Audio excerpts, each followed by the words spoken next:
آموزش امروز ما در مورد آموزش پرسپکتیو 2 نقطه‌ای هستش. امیدوارم تمرینات خطی رو که در ویدیو خط بودش تا حالا انجام داده باشین. تمرینات خط بهتون کمک میکنه که اجسام بتونین ساده بکشین. پرسپکتیو 2 نقطه‌ای ما 2 تا نقطه گریز داریم، نقطه A و نقطه B. فرق چندانی زیاد با پرسپکتیو 1 نقطه‌ایمون نداره، ولی یک سری قانوناشون فرق میکنه. خب در پرسپکتیو تک نقطه‌ای ما یک سطحی رو به روی چشم ناظر بود، ولی در 2 نقطه‌ای ما زاویه مقابل چشممون هستش. اکثر معمارها هم بیشتر از پرسپکتیو 2 نقطه‌ای استفاده میکنن. خب ما اینجا میخوایم مکعبی الان بکشیم که پایین خط افق هم هست که به اصطلاح هم میگن دید پرنده. ما خط ارتفاع ناظرمون رو میکشیم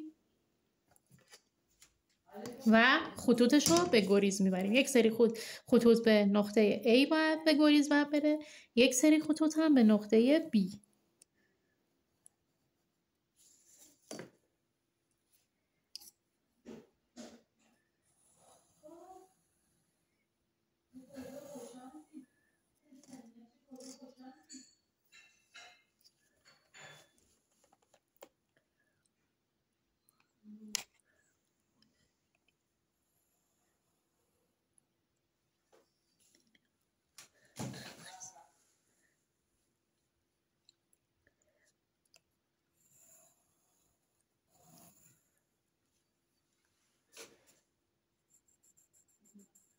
ارتفاع ناظر قشنگ کاملا مشخص میکنیم.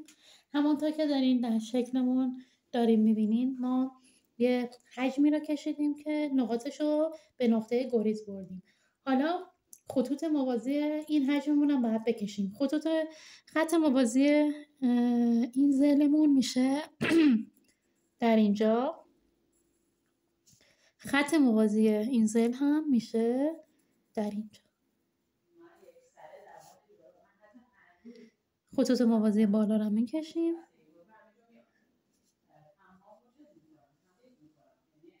به همین شکلی که داریم میبینیم ما یه پرسپکتیو 2 نقطه‌ای ساده مکعب رو تونستیم بکشیم. حالا میخوام که براتون پرسپکتیو دید مورچه‌ش هم بکشم. ارتفاع ناظر مشخص،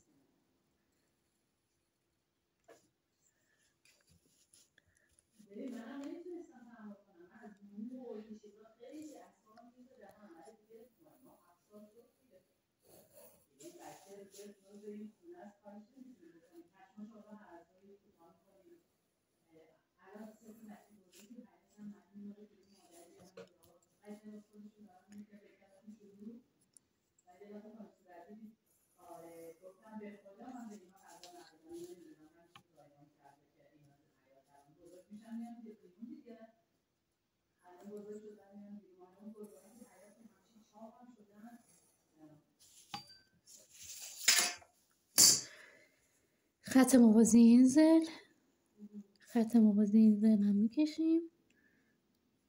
حالا خط موازی اینجا هم باید بکشیم. خطوط موازی اینجا رو میکشیم.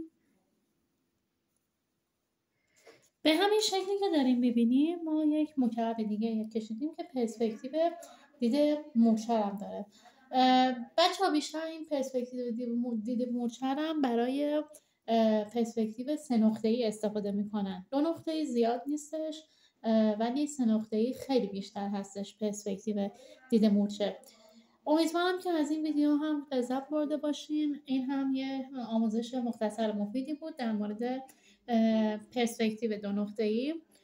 ویدیو بعدی من هم دوباره در مورد پرسپکتیو 2 نقطه‌ای هستش، منتها در مورد هرم و استوانش هستش. امیدوارم که از این ویدیو هم لذت برده باشین. تا ویدیو بعدی، بدرود.